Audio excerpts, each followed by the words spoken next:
بسم اللہ الرحمن الرحیم۔ السلام علیکم ورحمۃ اللہ وبرکاتہ۔ قرآن کی مخصوص آیات اور صورتوں کی فضیلتیں۔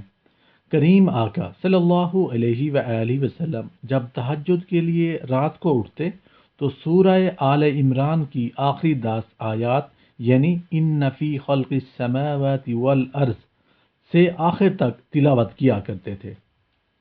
رسول اللہ صلی اللہ علیہ وآلہ وسلم نے ارشاد فرمایا، تم اپنے گھروں کو قبرستان نہ بناؤ، کیونکہ شیطان اس گھر سے بھاگ جاتا ہے جس گھر میں سورۃ البقرہ کی تلاوت کی جاتی ہے۔ سبحان اللہ۔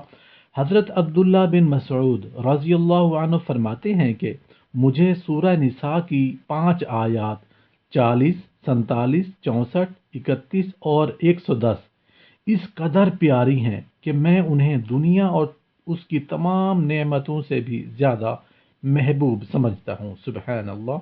رسول اکرم صلی اللہ علیہ وآلہ وسلم نے ارشاد فرمایا، جس نے سورۃ الکہف کی ابتدائی 10 آیات زبانی یاد کر لیں وہ دجال کے فتنے سے بحفاظت رہے گا انشاءاللہ۔ سورۃ الفاتحہ اللہ تعالیٰ کے غضب سے بچاتی ہے۔ سورہ یاسین قیامت کے دن پیاس سے بچائے گی، تو ہمیں سورہ یاسین کی تلاوت کرتے رہنا چاہیے۔ سورۃ الملک عذاب قبر سے بچاتی رہے گی۔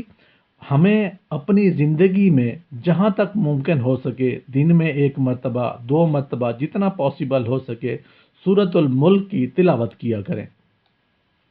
سورۃ الواقعہ فکر و فاقہ سے بچاتی ہے۔ بحیثیت مسلمان ہمارا ایمان ہے کہ ہمارا مالک اور خالق اللہ ہی ہے، لیکن دنیاوی چیزوں کو مد نظر رکھتے ہوئے ہمیں سورۃ الواقعہ کی تلاوت کرتے رہنا چاہیے تاکہ اللہ پاک ہمیں فکر و فاقہ سے بچاتا رہے۔ سورۃ المزمل زیارت نبوی صلی اللہ علیہ وآلہ وسلم کے لیے مجرب ہے۔ سورۃ الکوثر دشمنوں کی دشمنی سے بچاتی ہے۔ جن دوست احباب کو، جن مسلمانوں کو دشمنوں کا خطرہ رہتا ہو، ڈر رہتا ہو، تو ان کو سورۃ الکوثر وقتاً فوقتاً پڑھتے رہنا چاہیے۔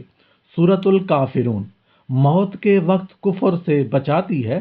اللہ پاک ہمیں مسلمانوں کی موت عطا فرمائے، شہادت والی موت عطا فرمائے، تو زندگی میں جتنا ممکن ہو پاسبل ہو سورہ کافرون کی تلاوت کرتے رہنا چاہیے۔ سورہ اخلاص منافقت سے بچاتی ہے۔ اللہ پاک ہم سب کو منافقت سے بچائے اور ہم جتنا ممکن ہو سکے زندگی میں سوتے اٹھتے بیٹھتے جاگتے سورہ اخلاص کی تلاوت کرتے رہنا چاہیے۔ سورۃ الفلق حادثوں سے بچاتی ہے۔ اللہ پاک ہم سب کو برے حادثات سے محفوظ فرمائے، لیکن زندگی میں ہمیں سورۃ الفلق کی بھی تلاوت کرتے رہنا چاہیے۔ سورۃ الناس قرآن پاک کی آخری سورت وسوسوں سے بچاتی ہے۔ اللہ پاک ہمیں وسوسوں سے محفوظ فرمائے، آمین یا رب العالمین۔